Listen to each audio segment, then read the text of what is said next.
les mitzvot et l'antidépresseur.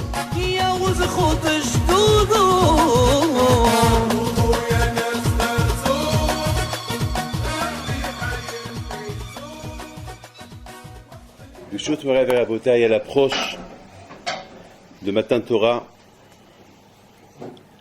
j'ai raccourci un peu mon voyage d'Israël pour être avec vous aujourd'hui. Et on voit que il y a beaucoup de la façon comment on explique tout ce qu'il y a de Matan Torah. Malheureusement, aujourd'hui, on vit dans une époque tellement dure et difficile. Vous savez, j'arrive vers Israël maintenant. Voir ce qui se passe là-bas. Bon, c'est avant la Géoula. Avant que le Mashiach y vienne, on va vivre des époques dures. Des époques très très dures, des époques... peut-être vous n'avez pas beaucoup à craindre. Mais pour nos enfants et les petits-enfants, ça va être très dur pour eux de vivre cette vie elle commence aujourd'hui à se développer de plus en plus. Comment nos enfants ils vont voir 2 hommes mariés? Comment nos enfants ils vont voir 2 femmes mariées? Comment nos enfants ils vont voir Hachim Ishmor, des femmes qui vont au kotel prier avec des tfilines, comme ce qui se passe aujourd'hui? Comment nos femmes, comment nos enfants ils vont voir Hachim Ishmor, surtout hier soir, après le shiur que j'ai fait à Ashdod, je vois des parents qui viennent chez moi avec des enfants. Ils me disent, Rabbi David, le bracha pour que ces enfants, ils seront des bohayalim de Hakadosh Baruch Hu. Déjà de maintenant, ils sont déjà perturbés, ils sont déjà traumatisés de leur avenir. Qu'est-ce qu'ils vont devenir un jour? Alors je suis en train de... Ben, j'ai jamais été peiné et j'ai jamais souffert la souffrance de Hakadosh Baruch Hu comme ces derniers temps. Avec tout ce que j'entends. Par exemple, Shabbat matin. J'ai fait un shiur ici, Shabbat matin, sur Ben Ish Chai. Il y a un monsieur que je connais très bien. Un monsieur que chaque fois, il vient chaque Shabbat matin. Un monsieur heureux, très heureux, très heureux. Et je vois que le pauvre, son dos était pris, était malheureux, malade. Je lui dis, qu'est-ce qui t'est arrivé, toi? Il me dit, personne ne peut me comprendre. Personne ne peut me comprendre. C'est fini. Je ne sais pas pourquoi je suis venu dans ce monde-là. Pour moi, c'est la fin du monde. Je commençais à lui parler. Il m'a dit, vous ne pouvez pas me comprendre. Bon. Après le shiur, j'ai posé la question, qu'est-ce qu'il y a? Il me dit qu'il a une seule fille, qu'elle est à l'école juive et tout. Elle se convertit à notre religion. Et j'ai entendu ça, je suis devenu... Je la parole d'honneur, presque je suis. Moi, presque je suis évanoui. Alors j'ai écouté ça Shabbat matin. Il n'a pas donné une éducation juive à sa fille, il lui a donné. Mais il ne lui a pas donné assez. Voilà. Lui-même, il dit, je ne lui ai pas donné assez. J'aurais dû lui donner un peu plus. Et pourtant, il lui a donné. Mais peut-être, il n'y a pas de limite, ce qu'on doit donner. Peut-être qu'il n'y a pas de limite. Peut-être il faut encore plus, et encore plus, et encore plus. C'est tout. Alors, Rabotai, ce matin Torah, que chaque année on reçoit la Torah. Vous avez avec vous ici le petit-fils de Rav Shach, Alav Shalom, Rav Bergman. Lorsque j'étais chez son grand-père, Alav Shalom, Rav Shach, je lui avais posé une petite question. Je lui dis, qu'est-ce que vous pensez de le judaïsme aujourd'hui? Et ça, c'était il y a 20 ans. Il me dit, Rabbi David, le judaïsme aujourd'hui, il y a 20 ans, s'il aurait vu aujourd'hui, le monde aujourd'hui, ben, il aurait été choqué. Mais maintenant, il faut renforcer. Je lui dis, comment il faut renforcer? C'est beau d'entendre cette phrase, elle est facile. Il faut se renforcer, il faut renforcer. Ah, comment Ben, il m'a appris une leçon tellement simple, très très simple. Il faut être bête pour ne pas penser à cette recette. Et la recette, elle est simple. Le matin, l'homme, il se lève. Il bouge ses mains. Il bouge ses yeux. Il s'habille.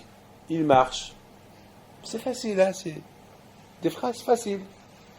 Mais est-ce qu'il pense à une seconde qui lui donne la force de marcher, qui lui donne la force de bouger ses mains, qui lui donne la force de s'habiller, qui lui donne la force de...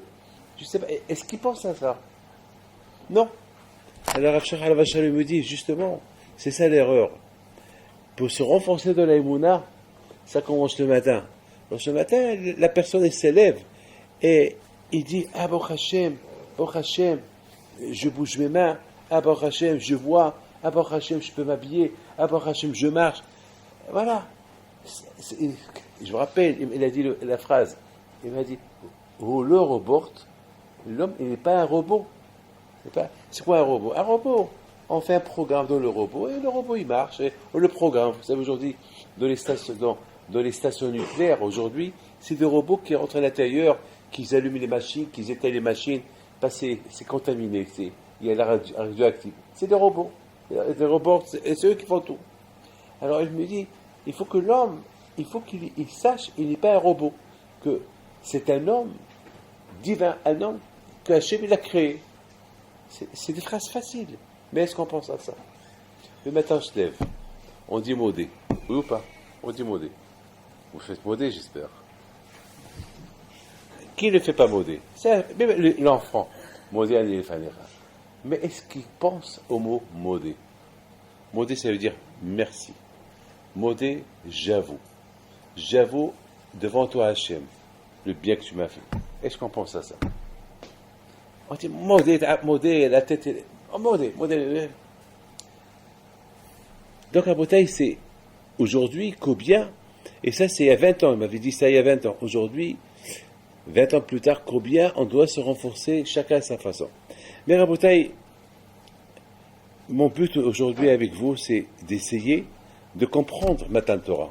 Be'ez Hashem, demain soir, vous allez tous être là. Vous allez veiller, chacun chez lui. Et Be'ez Hashem, mercredi matin, on va recevoir la Torah. On a une conviction, on a une émouna qu'on reçoit la Torah chaque année. Chaque année, on reçoit la Torah. Chaque année, on reçoit la Torah. Alors, à Botaï, Hachamim me dit que c'est comme ça. Maintenant, je veux que chacun il écoute ce que je vais vous dire, parce que c'est un point extraordinaire que je vais vous dire. C'est un point que je remercie Akadosh Baruch Hu qui m'a ouvert la tête pour comprendre ça. Parce qu'a priori, j'ai étudié un peu dans ma vie, un peu des choses, mais quelque chose comme ça, je l'ai jamais découvert. Il y a un midrash qui dit comme ça. Kshe'ala Moshe Lamarom. Quand Moshe Rabbeinu est monté au ciel pour recevoir la Torah, il a eu un grand problème avec le Malachim. Mali lo disha benenu. Qu'est-ce qu'il fait ce monsieur avec nous? Qu'est-ce qu'il fait? Pour eux, c'est un monde de Neshamot, c'est un monde spirituel, c'est pas un monde matériel, c'est pas un monde gashmi, c'est un monde des Malachim. Alors, ils voient Moshe Rabbeinu arriver, ils disent, qu'est-ce qu'il fait ce monsieur-là? Maintenant, je vous pose une grande question. Est-ce qu'il est rentré avec son corps ou pas? Je n'ai pas encore trouvé dans aucun livre. Je n'ai pas de réponse à ça. Mais vous allez écouter ma réponse. Est-ce qu'il est rentré avec son corps ou non? Alors, s'il est rentré avec son corps, alors on peut comprendre, ils ont dit, Malilo disha benenu. Qu'est-ce qu'il fait cet être humain avec nous, avec un corps? Je comprends. Mais si, dans l'hypothèse qu'il n'est pas rentré avec son corps, alors pourquoi ils ont dit Malilo disha benenu? C'est quoi cet homme-là parmi nous? Mais maintenant, ce n'est pas ça mes questions. Il y a eu un grand débat entre les Malachim et Moshe Rabbeinu. Moshe Rabbeinu, au départ, il a eu peur d'eux. Et quand je lui ai dit, t'as pas peur. Le gars, qu'est-ce qu'il vous dit? Tu vas prends avec tes mains le tronc céleste, là où je m'assois, et donne-leur une réponse. N'aie pas peur, je suis avec toi. Très bien. Et voilà, la bataille, elle commence. Une bataille sans merci. Et Moshe Rabbeinu dit au Malachim, est-ce que vous avez les Sarah? Non. Vous êtes mariés? Non. Vous avez un papa? Non. Vous avez une maman? Non. Vous êtes des voleurs? Non. Vous êtes des assassins? Non. Vous étiez en Égypte? Non. Vous étiez des esclaves? Non. Vous étiez chez Paro? Non. Alors, qu'est-ce que vous voulez de la Torah? La Torah, c'est écrit le Tignov, le Tetzah, etc., etc., etc. Et soudainement, ils ont été convaincus. Ils ont dit à Moshe Rabbeinu, super Moshe Rabbeinu, ça y est, il dit à Akadosh Baruch Hu, tu peux lui donner. Et soudainement, chacun, il commence à donner à Moshe Rabbeinu des secrets de la Torah. Et non seulement ils ont donné à Moshe Rabbeinu des secrets de la Torah, même le Malach HaMavet, il vient chez Moshe Rabbeinu, il veut être le Malach HaMavet. Il déteste les vivants. S'il peut tuer tout le monde, il l'aurait fait. Il ne peut pas les sentir. Et lui aussi, il pousse les autres malachim. Moi, j'adore. Moi, j'imagine. J'imagine le malach HaMavet qui essaie de faire place. Et le malachim dit, tu ne vas pas nous contaminer, tu ne vas pas nous approcher. Et lui, il approche. Le malach HaMavet, lui, il approche. Il veut être avec Moshe Rabbeinu. Il approche de lui. Il dit à Moshe Rabbeinu, il voit parce que Rabbeinu lui dit que le malach HaMavet, il est plein d'œil. Il est très misof ha'olam va'ad sofo, il a des yeux de partout. Des yeux, qu'il n'y a que des yeux. Des yeux de partout. C'est ça le malach HaMavet. Et Moshe Rabbeinu le regarde, il lui dit, qu'est-ce que tu veux? Il dit, je vais être ton copain. Ton copain, tu veux être mon copain? Alors, comment tu vas être mon copain? Moi aussi j'ai un secret de Torah à te dire. Lequel? Moi je suis l'ange de la mort. Et là, c'est l'épidémie, j'aime prendre au maximum. Je prends 100, 200, 300, je tue, je suis un assassin. Mais pour m'arrêter, tu fais la kétorette et je m'arrête. Et Moshe Rabbeinu dit, et quoi, tu vas me la prendre? Je dis, je la prends. Toi qui aimes tuer, tu veux devenir mon copain? Ouais, je vais devenir ton copain. Je t'adore. Tu es Moshe Rabbeinu. Et voilà, Moshe Rabbeinu, il apprend. Alita la marom, shavita shivi. Toi, Moshe Rabbeinu, tu es monté au ciel et tu as gagné tout le monde. C'est un midrash super. Ou pas? Donc maintenant, on a compris que Moshe Rabbeinu, alav shalom, il a gagné là-haut. Il a gagné. Il a gagné une grosse bataille et soudainement, tout le monde veut être ses copains. Et Moshe Rabbeinu, il a apporté la Torah. Il a enseigné à Israël. Et voilà, l'histoire est terminée comme ça. Et tout le monde, jusqu'à maintenant, alors maintenant, est-ce que Moshe Rabbeinu est rentré avec son corps ou avec son corps, ou avec un Neshama? Peu n'importe. On va expliquer plus tard. Voilà. Ça, ce que j'ai à vous dire. Ça, c'est un midrash numéro 1. Alors, vous savez qui dit ce midrash-là? Vous vous rappelez qui le dit? C'est Rabbi Shua ben Levi. Il dit ce midrash au nom de qui? De Rabbi Shimon bar Yochai. C'est un super midrash. Hier matin, dans l'avion, c'est un midrash que j'adore. Et je le répète, parce que chaque année, je parle de ce midrash-là. Et voilà, soudainement, à Bota, il y a un autre midrash qui vient. Quand j'étais jeune, à Bussière, à Armentières, j'oublierai, il y avait là-bas un livre, ou à Saint-Bernard des Shiva, il y a un livre qui s'appelle OCPL. Je ne sais pas si vous l'avez. Vous l'avez? Un petit livre, il s'appelle OCPL. Des histoires, plein d'histoires. C'est un livre, il y a beaucoup d'histoires de Emouna dans ce livre-là. Il s'appelle OCPL. Il y a beaucoup de midrashim, plein de choses. Je crois que c'est à Saint-Bernard des Shiva, il y avait ce livre-là. Et moi, je l'ai lu une fois, 2 fois, 3, je l'ai tout. Mais il y a là-bas une histoire, elle est rapportée d'une Gemara, et vous pouvez la chercher. Encore à Rabbi Shua ben Levi. Écoutez bien. Un jour, l'heure de sa mort est arrivée. Et voilà, Akadosh Baruch Hu dit au Malach HaMavet, tu la portes, mais Rabbi Shua ben Levi, je l'aime beaucoup. C'est un bon hassid à moi, alors tu le fais pas souffrir. Tu le fais pas souffrir. Et le Malach HaMavet, il dit, ah bon, alors, dès qu'il a entendu qu'il va porter une neshama comme celle-là, t'es content. Il va apparaître à Rabbi Shua ben Levi. Et Rabbi Shua ben Levi le voit, il lui dit, qu'est-ce que tu veux faire ici? Et tu sais, Hachem m'a envoyé de te prendre. Mais il m'a dit que je ne te fais pas souffrir. Il m'a dit que je suis gentil avec toi. Ah bon? Alors ça veut dire que Hachem m'aime. Il va dire que je me t'aime. En plus, il m'a dit que tout ce que tu veux, tous tes caprices, je les fais. Elle lui dit, j'ai envie de voir quelque chose. Alors, ça veut dire que j'ai Gan Eden. Je lui ai dit, tu as Gan Eden. Alors, je lui ai dit, je veux que tu me prends voir ma place à Gan Eden. Il lui a dit, tu sais, tu peux pas, tu es vivant. Il a dit, mais Hachem, il t'a dit de me faire de mes caprices. Alors, tu vas faire mes caprices. J'ai envie d'aller voir ma place à Gan Eden. Vous savez dans quelle Gemara c'est? Il faut chercher. Je l'ai relu dans une Gemara, cette histoire-là. À Kolpanim, le Malach HaMavet, il n'avait pas le choix. Il prend Rabbi Shua ben Levi et il lui dit, voilà, je te laisse visiter. Dans 1 heure, je viens te chercher. Il lui dit, ben attends, je t'en prie, il y a une chose que j'ai un peu peur de toi, tu me donnes ton couteau. Mon couteau? c'est avec ça que je travaille. Il dit, tu me le donnes, parce que j'ai peur. Il lui donne le couteau. Et Rabbi Shua ben Levi, il se promène, et le Malach HaMavet, il va vers lui, il dit, alors, ça fait 1 heure, ça fait une demi-journée, il faut partir. Il dit, il a juré, il a juré avec le nom d'Hachem qu'il ne bouge pas de là.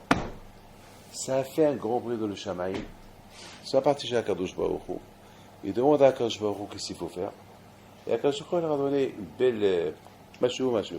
Il leur a donné un argument extraordinaire. Si jamais dans sa vie il a juré, il a fait Atarat Shvoa, là aussi c'est plus Atarat Shvoa, annuler son serment. Mais si il a juré dans sa vie, si dans sa vie jamais il a juré, donc il n'a jamais fait de Hatara, d'annuler le serment, laissez-le. Ils ont fouillé dans tous les papiers, ils ont vu que jamais il a juré. Donc, Rabbi Shua ben Levi, il est parmi les 10 personnes qui sont montées Gufon Shama à Gan Eden. Très bien. Le couteau était obligé de le rendre au Malach HaMavet, et Rabbi Shua ben Levi, il est resté. Maintenant, moi, je me pose une question. Comment est-ce possible qu'ils n'ont pas dit le Malachim, Malilo déjà Beneno? Et puis Shua ben Levi, il visite le Gan Eden, et personne ne dit Malilud Isha Beneno. Lui-même, il a dit que lorsque Moshe Rabbeinu est monté au ciel, ils ont dit Malilud Isha Beneno. Maintenant, est-ce qu'il était avec son corps ou il n'était pas avec son corps? On va comprendre, on va expliquer plus tard. Parce que l'autre monde, c'est un monde, c'est un monde de Nishamot. On raconte sur Rabbi Pinto Alav Shalom. Il y a beaucoup des histoires sur Baal Shem Tov, beaucoup des histoires sur les grands tzadikim qui faisaient la Aliyat Neshama. Je ne sais pas si vous êtes au courant de ça ou pas. C'est quoi Aliyat Neshama? Ça veut dire lorsqu'ils font Nakdishach ou Keter, Keter iteno lecha, Hashem Elokeinu. Les vrais tzadikim, ils font Aliyat Neshama, ils font Keter Bashamaim. Même le Gaon de Vilna, il faisait ça. C'est connu, très connu. Aujourd'hui, il n'y a pas, je ne sais pas. J'ai malheureusement envie dans un monde terrible, un monde, même si on veut devenir, on ne devient pas. Ses yeux, ils sont tellement sales, ils voient, je vous donne la parole d'honneur. J'arrive d'Israël, voilà, je me lève, j'étais assis de ma place, j'ai passé 5 heures, bien, j'ai préparé un shiur que je dois faire ce soir. Et voilà, je me lève pour partir à Shemishmor, et en se levant, même si je ne veux pas, c'est pas de ma faute, alors il faut que je suis aveugle. Il y a quelqu'un qui est en train de voir un magazine tellement sale. Je dis, Hachem, pourquoi? Et quand est-ce qu'il a ouvert? Au moment que je me suis levé, il a ouvert. Pourquoi? Il était gentil pendant 5 heures. Il a fallu que moi je me lève pour aller me laver les mains. Et ce monsieur-là, il prend le livre, il l'ouvre pour que moi je vois. Je n'ai pas cherché à voir, mais tu te lèves, tu marches, tu es obligé de voir. Pourquoi? Mais malheureusement, c'est ça le monde où on vit. Le monde où on vit, c'est le monde des nisyonotes. Le monde des nisyonotes, le monde de la souffrance. C'est un monde dur. On veut être, et c'est dur de l'être. C'est très dur de l'être. Donc à Boutaï, il y a quelque chose qu'on va essayer de comprendre. Maintenant, j'arrive à Yitro. C'est écrit dans la Torah, Vaishma Yitro. Qu'est-ce que Yitro il a entendu? Deux choses. Il a entendu Kehat Yam Souf. Il y a ceux qui disent qu'il a entendu Matan Torah. Et il a entendu Amalek. La guerre de Amalek, que les Juifs, ils ont fait la guerre avec Amalek et ils ont gagné la guerre. Il a entendu que la mer s'est coupée. Et les Juifs, ils ont traversé. Alors, la question se pose. Yitro, tu es un homme intelligent. C'est ça qui t'a amené à devenir juif? Parce que tu as entendu qu'à Yam Souf et tous les miracles que Hachem a fait en Égypte. C'est pas assez pour toi? Tous ces grands nissim et niflaot qu'il y avait en Égypte. Dam, Tzfadeya, Kinim, Arov, Dever, She'in, Barad, Arbe, Hosher, Makat Bechorot. Et Hachem il a apparu. Et Paro, il a fait Teshuvah. Mais tout ça, c'est pas assez. Qu'à Yam Souf, peut-être que Qu'à Yam Souf, c'est un grand nez. Mais quand même, d'après Vaishma, il a entendu ça et la guerre de Amalek. Mais c'est quoi cette guerre de Amalek? Eh bien, un petit chevet, un petit tribu, quelques centaines de soldats Amalekim, ils ont fait la guerre et Yeshua les a tués. C'est comme si on vous dit, c'est comme on vous dit, un lion, il a fait une guerre avec une mouche, il a tué la mouche. C'est rien. Am Israël, Yeshua, Moshe, ils étaient des malachim, ils étaient 5, 6, 7 millions de personnes. Contre une tribu, ils l'ont gagné. C'est rien du tout. C'est quoi le Pélé? C'est quoi? C'est rien du tout ça. Pour que Yitro, il a entendu que les Juifs, ils ont gagné la guerre de Amalek, ils sont venus. Mais là aussi, il y a des choses extraordinaires qu'on va essayer de comprendre.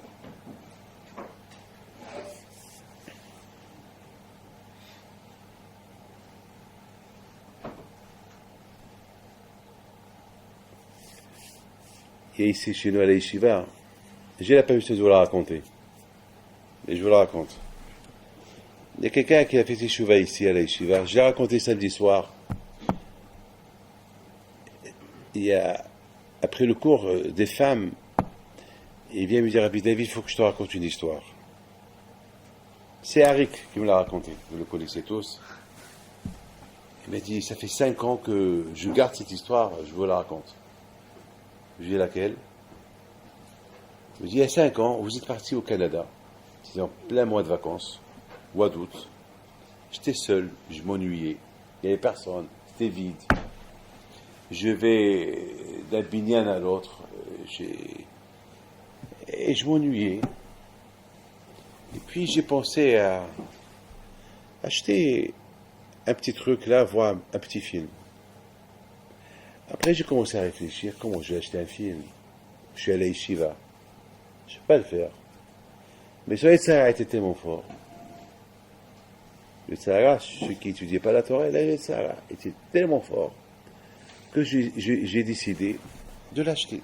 Après, mon cœur me disait, mais tu ne peux pas l'acheter, tu ne peux pas voir. Et si le film n'est pas bien, il pense. Mais de l'autre côté, je m'ennuie et j'ai rien à faire. Aujourd'hui, on s'ennuie. Qu'est-ce qu'on fait? On prend un livre de Torah. J'arrive pas à dormir. Qu'est-ce que je fais? Je prends un livre de Torah. Si j'ai pas envie de m'approfondir, je prends Homash, je prends Nevi'im, je prends Ktubim, je prends quelque chose. Je prends Yusifoun, je prends Kolagadot Israël, je prends une Midrashim. Et si je suis bien, ben je prends Sh'alot Tshuvot. Sinon, je prends une Gemara. Mais, ma belle. On passe le temps comme ça. Tu passes ton temps. Et tu embellis ton temps. Mais lorsqu'on n'a pas l'amour de la Torah, on s'ennuie. Hachem, on me fait l'aider à Vodazara, l'aider Zima, celui qui s'ennuie et qui ne remplit pas son temps, eh ben, à quoi il va penser? Il va penser aux femmes. Ben, il va avoir des bêtises. Et voilà. Il va faire n'importe quoi. Mais quelqu'un qui aime la Torah, il s'ennuie, il n'a rien à faire, il ouvre un livre. Alors il me dit, ce que j'ai fait, je suis parti pour acheter ce petit film. Mais dans le chemin, je disais, mais comment tu vas faire ça? Tu es à la Yeshiva. Tu ne peux pas faire ça. Et à la fin, il n'avait pas assez d'argent, il avait uniquement pour acheter le film, mais pour aller acheter le film, il faut qu'il prenne le métro. Il n'avait pas l'argent du métro. Il a sauté la barrière. Ça c'est Harry. Il a sauté la barrière et la police elle arrête. La police elle arrête. Papy, il parle pas français, il a rien du tout, il a dit allez va-t'en, va. Bon, il s'est dit bon, parce qu'il s'est dit il faut que Hachem il me montre un siman, pour que Hachem il me surveille, pour que je n'achète pas ce film. Donc lorsqu'il y a eu ce siman là, il a dit non, ça c'est pas un siman. Non, c'est pas un siman. Il faut un vrai siman. Le siman n'est pas venu, aucun signe n'est venu, Mina Shamaïm. Alors il arrive au magasin. Il se met en face de la porte. Je rentre pas, je rentre pas, et hop, il franchit la porte. Il franchit la porte et le téléphone qui sonne. Je réponds pas, il répond, il voit le téléphone, il voit qu'il s'affiche Rabbi David Pinto. Je dis quoi?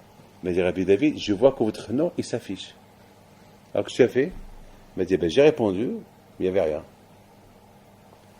J'ai dit, alors tu veux dire quoi alors? Il m'a dit, alors j'ai vu ça, j'ai eu peur. Pour moi, c'était un siman de ne pas acheter ce film-là, et je ne l'ai pas acheté. Donc, je suis resté à la maison, je tremble. Ça fait 4 ans que je tremble. Et voilà, je vous ai raconté. Alors, j'ai commencé à réfléchir. Je lui ai dit, Harry, dis-moi. Moi, je sais que je ne t'ai pas appelé. Même si je t'aurais appelé, c'est trop bizarre que je t'appelle à ce moment-là que toi tu demandais un siman mina shamayim, qu'on te donne un siman pour que tu ne l'achètes pas.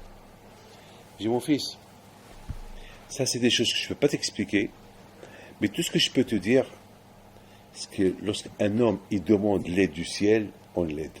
C'est tout ce que je peux te répondre. Il se peut que toi-même dans ta poche, tu as touché, je ne sais pas, je ne vais pas rentrer dans les détails, mais tout ce que je sais, toi, tu as dit à Hachem, aide-moi, tu as prié pour qu'il t'aide, et tu voulais un siman, on t'a aidé. Ça, Rabota, écoutez bien ce que je vais vous dire. Ça, c'est le kouah de la Torah.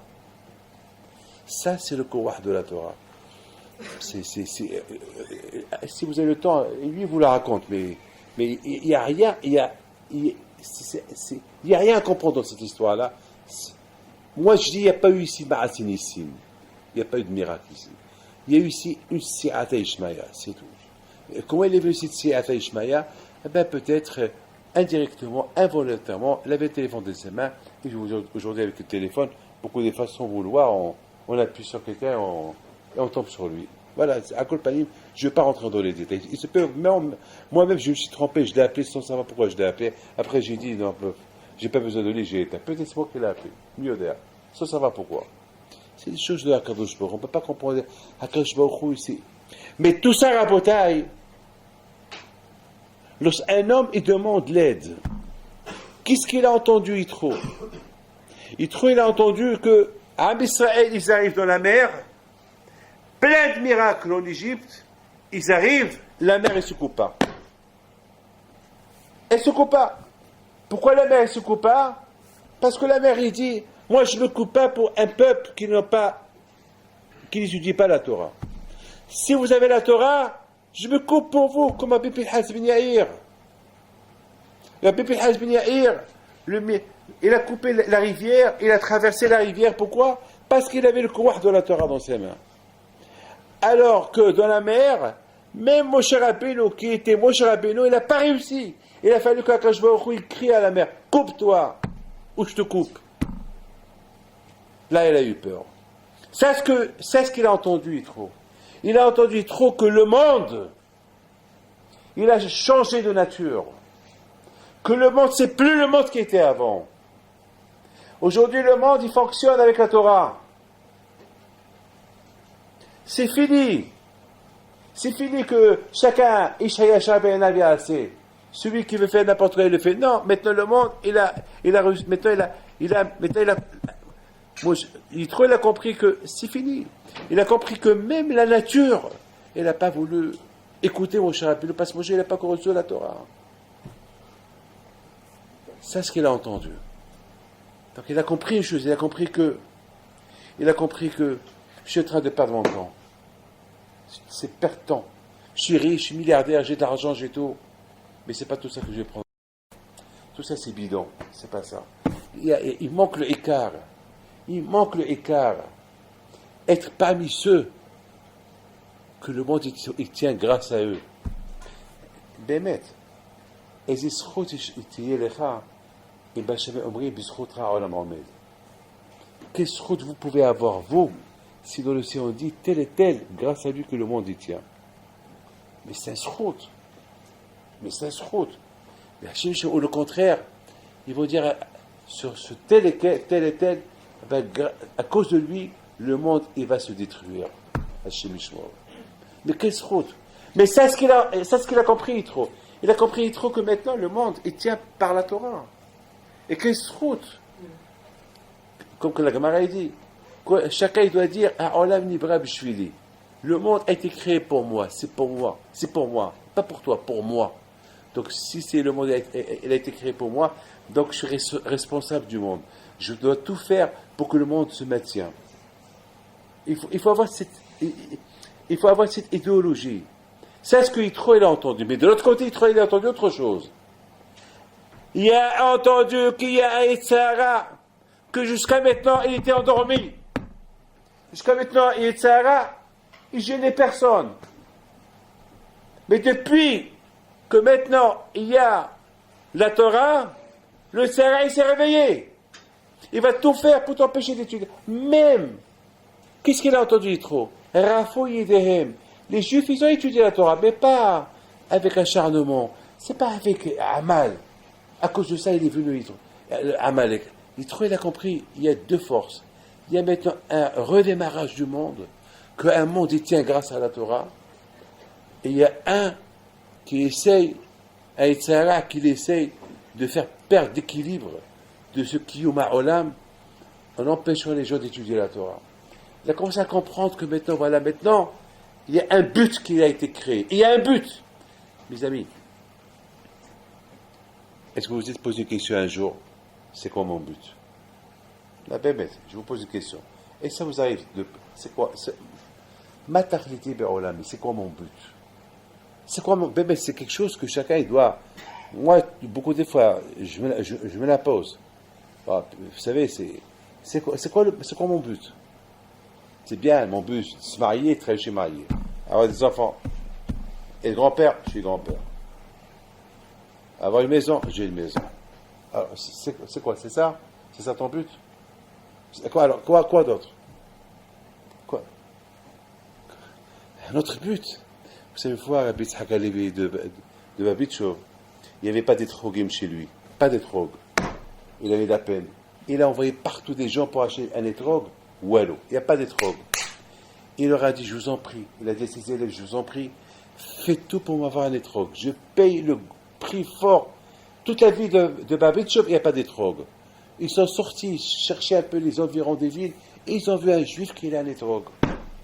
Et ils lui ont dit, je t'en prie, vous ne ce étrog, on te donne content ce que tu demandes. Pas du tout. Toute l'année, je ramasse l'argent pour avoir un étrog, et j'ai un étrog, je ne veux pas le vendre. Alors, au moins, viens chez le rabbi, il va te faire le bracha. Je connais sa bracha. Oh, il va me le prendre. Il va te faire le bracha. Ouh là là, je le connais, lui, il va tout faire pour moi. Mais attends, tu refuses d'aller voir le rabbi. Rabbi Yitzhak Halevi, David, tu refuses. Il dit, bon, j'irai le voir. Certainement, il va me dire que je lui montre le hétrog. Alors, je le prends avec moi. Il prend le hétrog, il prend le loulav, et il va chez Rabbi Yitzhak Halevi de Babitchov. Rabbi Yitzhak, il le reçoit. Baruch haba. Quel zchut. Quel zchut. En effet, voilà les drogues. Je vois, qu'est-ce.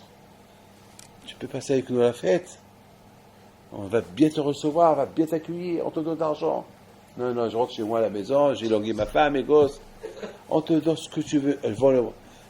Ouais, il a tout fait. À la fin, il lui dit, bon, je vais te proposer une proposition que peut-être tu ne vas pas refuser. Il lui dit quoi? Il lui dit, Voilà, je te donne la moitié de mon Olam Haba. La moitié de mon Gan Eden, je te donne. Dès que Yitzhak Aliv, il entend, dès que le juif, il entend le Gan Eden de Rabbi Yitzhak, il lui a dit, it's a deal. Marché conclu. Fais-moi un papier tout de suite, que tu me donnes la moitié de ton Olam Haba. Et je te donne le Etrog et le Lulav, je te donne tout. Tout. Rabbi Yitzhak Alivi prend un papier et il dit, papa, voilà, je te donne. Voilà, moitié. Il passe la fête, voilà, il s'assoit pour passer la fête. Il arrive ce côté, il arrive. Le juif était l'invité d'honneur. Les Amak, tout le monde qui le regarde. C'est lui. Le Olam Haba, c'est lui. Et il dit, c'est que bonjour. Il arrive pour rentrer à la souka et on lui fait une barrière. Tu rentres pas. Je rentre pas, pourquoi? Non, tu rentres pas. Comment je rentre pas? Mais c'est moi. C'est grâce à moi que vous avez pris le mec, le hétro. Non, tu rentres pas, non. Tu as gagné ton Olam Haba. Tu rentres pas. Bon, c'est pas grave, allez. Il va chez les autres, il va chez les... Aucun juif de la ville l'a laissé rentrer. Il a compris ce Rabbi Yitzhak qui a fait ce coup-là. C'est un vrai coup monté. Il va chez Rabbi Yitzhak, il tape à la porte, il tape à 2h du matin. Mais laissez-moi rentrer, c'est ma mitzvah. Et Rabbi Yitzhak, il sort. Oui, mon fils, qu'est-ce qu'il y a? Ben, je crève de faim. C'est ça, comme ça vous faites. Je vous ai fait un savi, je vous ai donné mon... Il a dit, non, shalom. Mais tu ne veux pas rentrer. Alors je ne veux pas faire la mitzvah. Les Sheba Souka, manger à Souka. Tu rentres uniquement si tu renonces à la moitié de Gan-Eden que je t'ai donné. Ça veut dire, tu m'as pris le Etrog, et tu m'as pris le Lulav, et maintenant, tu m'as eu. Voilà, tu m'as eu. Il dit, le business, c'est le business. Tu as pris de moi mon Olam Haba pour le Etrog, mais toi tu veux rentrer dans la Souka, tu renonces à ton Olam Haba. Alors tu réfléchis, je te donne 5 minutes. Après 5 minutes, tu rentres plus. Le juif, il réfléchit, il dit à Yitzhak, bon, c'est pas grave, le Olam Haba, peut-être je peux le perdre, mais cette mitzvah, je vais la perdre. Prends ton Olam Haba, moi je rentre. Yitzhak, il le prend, il dit, mon fils, maintenant, je te donne et le Olam Haba, et rentre. J'ai pas voulu que tu gagnes Olam Haba sans travail. Olam Haba, il s'achète avec Amal. Olam Haba, il s'achète avec l'effort, comme il dit à Bishma Bayohai. Olam Haba, il s'achète avec des sourires. Et toi, tu l'as gagné comme ça avec un étrog. Mais là, je t'ai mis dans une situation tellement grave que tout le monde était perdu devant toi. Donc là, tu as gagné Olam Haba, Bisrout, par mérite. Là, tu mérites. Là, tu rentres. Rentre et bon. Rabotaï, ça c'est le kouah de la Torah parce qu'on a la Torah. Maintenant vous comprenez, ce Yitro il a entendu. Yitro il a entendu le kouah de la Torah, que tout fonctionne, tout redémarre avec la Torah. Sans Torah, le monde il est vide, il est nul, ouello, rien du tout. Oh, un homme qui lit sans Torah, il a Ha'olam lo k'daïlo. Ça vaut pas ça vaut pas la peine qu'il a été créé. C'est aval, quelqu'un qui étudie la Torah, comme le Père dit, que la beauté, la richesse, la force, tout ça, Hachem les a créés que pour les Bnei Torah. C'est tout. Ça, ce que Yitro, il a entendu. C'est quoi le but de l'homme dans ce monde-là? Moi, c'est ça. Ça fait de la peine de voir des gens, comme la semaine dernière. Je vous ai raconté, je ne sais pas si je l'ai raconté ou pas. J'étais avec Hanania, on était en train de manger chez le Baal HaBayit, à Chicago, on mange. Et moi, j'étais en train de parler d'Ivret Torah. Hanania, il écoute, il n'a pas le choix. Et le Baal HaBayit, et son fils, et ils avaient signé une affaire le même jour. Ils étaient en train de... C'était... Leur tête était pas là. Et après, lorsque j'ai parlé avec le fils, je lui dis, à quoi tu pensais lorsque j'étais en train de parler? Il me raconte qu'avec papa, il y a une affaire aujourd'hui qu'ils avaient vue. Je lui dis, mais lorsque j'étais en train de parler, Tu étais ailleurs. Je dis oui. Je dis, tu sais mon fils que ton affaire tu peux la perdre. Cette affaire tu peux ne pas l'avoir. Cette affaire tu ne vas pas la prendre avec toi. Et les gars c'est la Torah. Même ça tu n'écoutes pas. Alors que les affaires. Il dit c'est vrai je m'excuse. C'est vrai je m'excuse. Voilà, il s'est excusé. C'est vrai je m'excuse. C'est ce qu'il a entendu Yitro.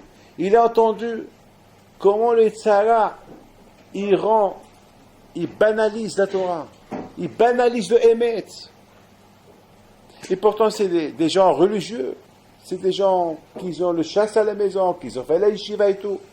Mais lorsqu'on choisit le monde des affaires, il faut choisir le monde des affaires, mais toujours avoir en priorité la plus belle affaire qui s'appelle les Kartov, la Torah. Mais lorsque on choisit le monde des affaires et que les affaires, c'est eux qui passent en priorité, c'est fini. C'est ce qu'il a entendu Yitro.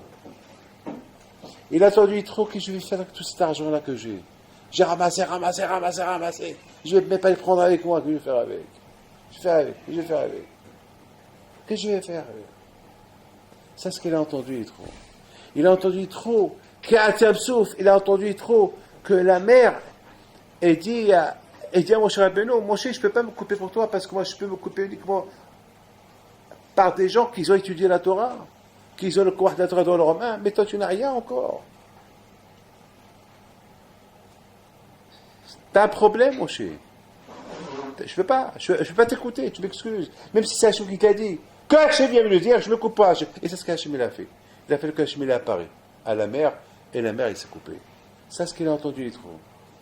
Alors, vous avez bien compris, c'est quoi le Koah? C'est quoi Matin Torah? Écoutez bien ce que je vais vous dire. Matin Torah, c'est après-demain soir, c'est demain soir. Demain soir, écoutez, je vous en prie, là j'arrive à un moment très très important pour vous décrire ce qui va se passer demain soir. Ce qui va se passer demain soir, exactement, c'est que on arrive devant Akadosh Baruch Hu comme ceux-là comme ces gens-là qui sont arrivés à Kiryat Yam-Souf, et que, voilà, on arrive. Parce que demain soir, Akadosh Baruch Hu, il va donner la Torah. Il va donner la Torah demain soir. Mais maintenant, Rabotai, écoutez bien. Où on arrive demain soir, comme ces Juifs qui ont quitté l'Égypte, et qu'ils arrivent devant la mer, et que la mer ne peut rien faire pour eux, ou demain soir, on va arriver devant Akadosh Baruch Hu, comme Rabbi Pinchas ben Yair. Que toute l'année, on avait la Torah. Pas comme des gens qui étaient en Égypte. Non. On va arriver comme Rabbi Pinchas ben Yair. Tous, on va arriver demain soir avec une force parce qu'on s'est préparé. Parce qu'on a fait Sirat HaOmer.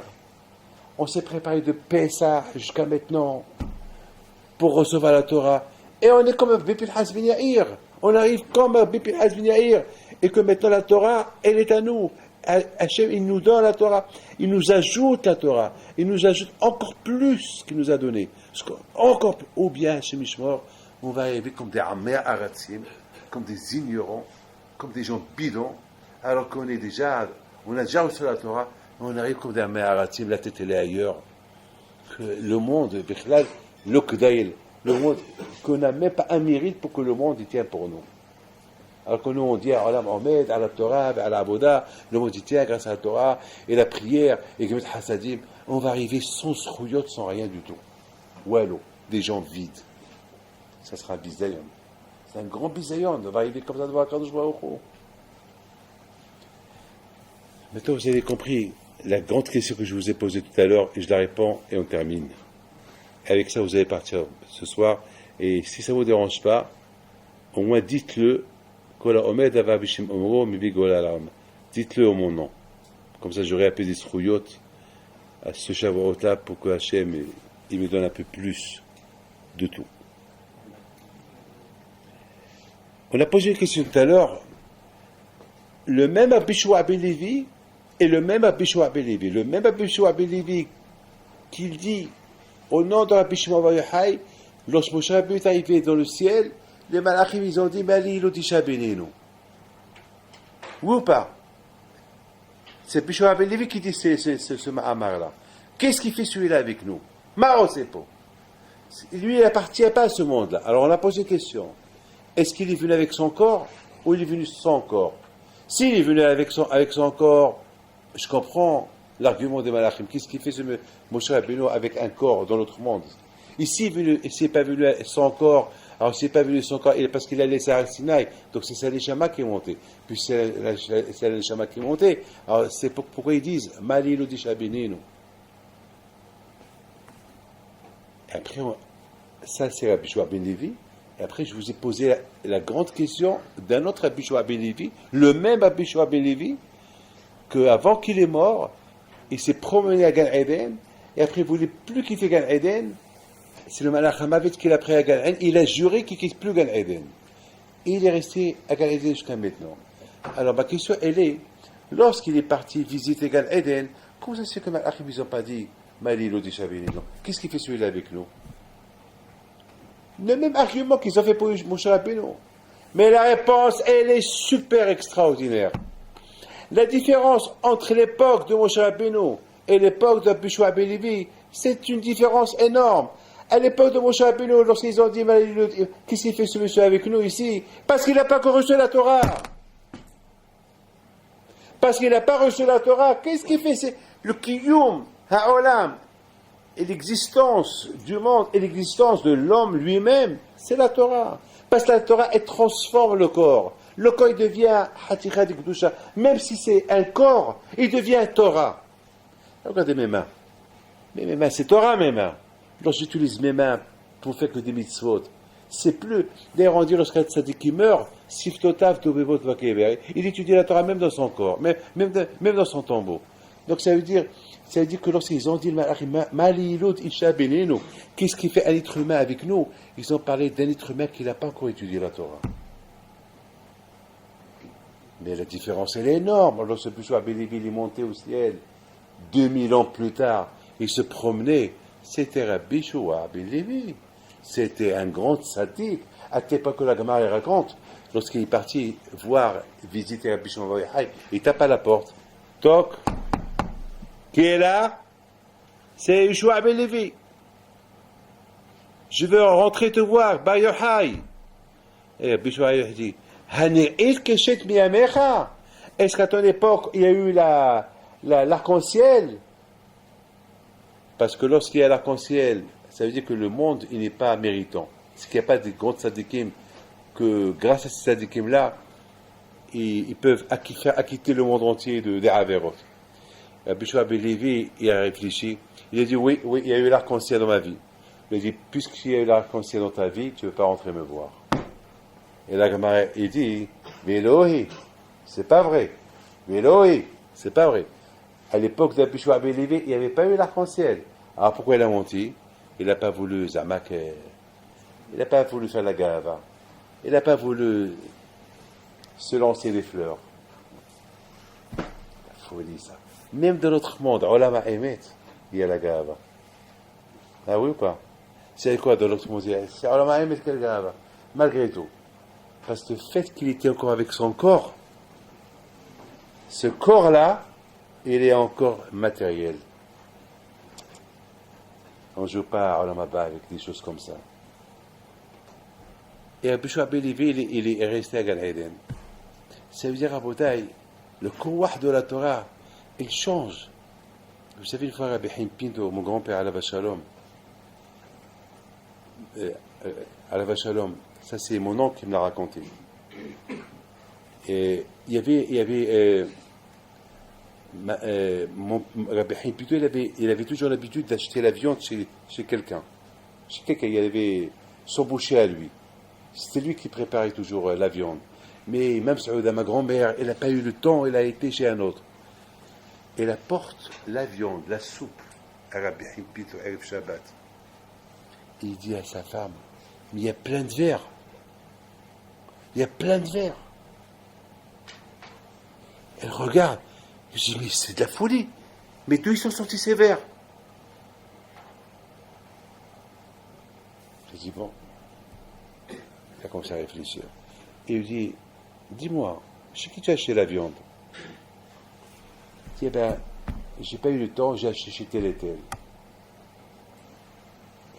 Il lui dit, ma fille, c'est pas Hassu Shalom que tel et tel, il t'a vendu de la viande pas cachère. C'est que moi, je donne la parnassa à celui-là. Parce que celui-là, le pauvre, c'est pas tout le monde qui achète chez lui. Moi, le fait que les gens, ils savent que j'achète chez lui, alors les gens, ils achètent chez lui. Regardez, le tzadikim, le kouah de tzadikim. Moshe Rabbeinu alav shalom, il a fallu qu'il tient le tronc céleste pour affronter les malachim. Parce qu'il n'a pas encore reçu la Torah. Avec quoi il les a affrontés? Avec des petits arguments qu'il avait.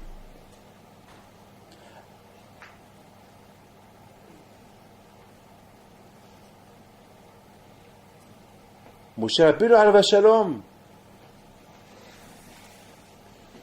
lorsque les malachim, ils ont vu comment Akadosh Baruch Hu il aime Moshe Rabbeinu, chacun il voulait être son ami. Il lui a tout appris. Pourquoi? Parce que de toutes les façons, s'ils ne vont pas lui apprendre, c'est Hachem qui va lui apprendre. Je vous pose une question, je vous en prie. Pourquoi Moshe Rabbeinu leur a demandé des secrets de la Torah? Pourquoi il n'a pas demandé à Akadosh Baruch Hu les secrets de la Torah? Moi, David Pindo, si j'étais Moshe Rabbeinu, pourquoi je vais apprendre des malachim, les secrets, la kétorée de Malacham Aved? Quand Akadosh Baruch Hu me l'apprend? Moshe Rabbeinu alita ala marom shavita shivi. Il n'a pas, parce que chaque malach il avait un pasouk. Chaque malach il avait une lettre, la Torah. Chaque malach, Moshe Rabbeinu il a récolté tout. La belle, il a tout récolté. Alita ala marom shavita shivi. Il les a laissés sans rien. Torah le Bashamaïmi. La Torah elle n'est plus là-haut, elle est là. Il n'y a aucun malach qui peut dire je détiens encore quelque chose. Et tu ne détiens rien du tout. Moshe Rabbeinu a tout récupéré, il a tout ramené ici. La Torah Munahat Bekri David sur la raison Rabotai. Chacun de nous, il a une chouva de matin Torah. Chacun de nous, il a une chouva de s'arracher la Torah, de l'étudier, de l'aimer, de la chérir, et de l'embrasser, et de l'enlacer, et de la sentir. Et de la concevoir, et de la sentir comme une vraie matana, un cadeau de Akadosh Baruch Hu. Regardez la beauté, le kouah de Rabbi Pinchas ben Yair et Rabbi Shua ben Levi qui est monté là-haut. Maintenant, est-ce que Rabbi Pinchas ben Yair et Rabbi Shua ben Levi est monté avec son corps ou son corps? Ou Moshe Rabbeinu est monté avec son corps ou son corps? Moi, j'ai une super réponse. Moi, à mon avis, il n'est pas monté avec son corps.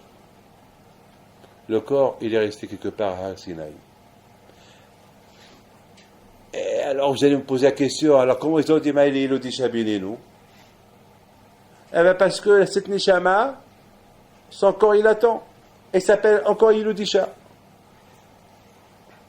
Vous savez, lorsque Akadosh Baruch Hu veut juger la Neshama, après 120 ans, la Neshama dit, c'est pas moi qui a fauté. C'est le corps qui a fauté. Akadosh Baruch Hu va aller chez le corps. Toi, tu as fauté. Le corps a dit, c'est pas moi qui a fauté, c'est la Neshama qui a fauté. Qu'est-ce qu'il fait Akadosh Baruch Hu? Il prend le corps et la Neshama, il les met ensemble et leur dit, vous deux, vous avez fauté. C'est ce qu'on appelle le Rishomo. Dans la Kabbalah, on dit Rishomo. C'est quoi Rishomo? Ça veut dire que cette Neshama, c'est vrai, son corps il est là-bas, mais malachar, ou que le corps et la Neshama ils étaient là-haut, ou bien que la Neshama seule était là-haut et le corps était en bas, mais étant donné que ce corps-là, il appartient à cette Neshama et il attend, il est là, le corps est là.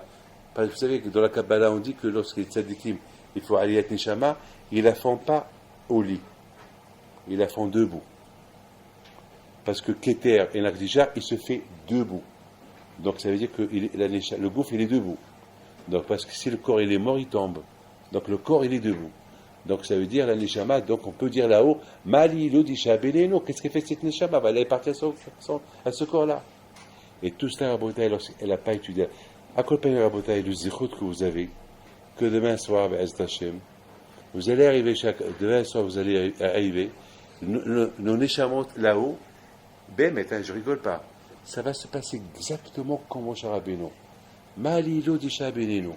Qu'est-ce qu'il fait ce monsieur-là? Et puis l'histoire va se répéter. Ah ben ils sont venus pour recevoir. Parce que demain soir, on reçoit la Torah. C'est-à-dire que demain soir, on va tous être à Gal Eden. On va recevoir la Torah, notre Neshama, il va partir. C'est ça le quoi la Torah. Nous, on est là et notre Neshama, il se promet là-bas, et on est là, on étudie, elle se promet là-haut, et elle reçoit, elle aussi, la Torah. Et ils vont dire, mais allez, l'autre Isha Benino, cet Neshama, il appartient à celui-là, c'est là, il a à celui-là. Alors quand je leur réponds, ils disent, ta Torah Bao. Ils sont venus recevoir la Torah, mais ils ne vont pas nous faire des histoires. Ah, très bien. Alors, c'est là que le débat va commencer. Alors, on va lui donner ce hidouche. Alors, on va lui donner ce hidouche. La Gemara dit, Hakami, les deux conseils disent que tous les hidouchim de toute l'année, on les reçoit demain soir. Tous les hidouchim qu'on va faire toute l'année, on va les recevoir avec Hashem demain soir. C'est la folie. Demain soir et après demain, c'est Dieu. Et les hidouchim. C'est ça le kouah de la Torah. Donc, Be'ez Hashem, je vous souhaite à vous tous une bonne fête de Shavuot. Vous pouvez rentrer chez vous maintenant, préparez-vous pour la fête. Et Be'ez Hashem, que vous tous, vous allez être zoché, Be'ez Hashem, d'être les la Torah Kenaratson. Et que Akash Baruch Hu vous donne de Nahat avec vos enfants. Et Bismot Torah Kedushat, et Revat Kenaratson.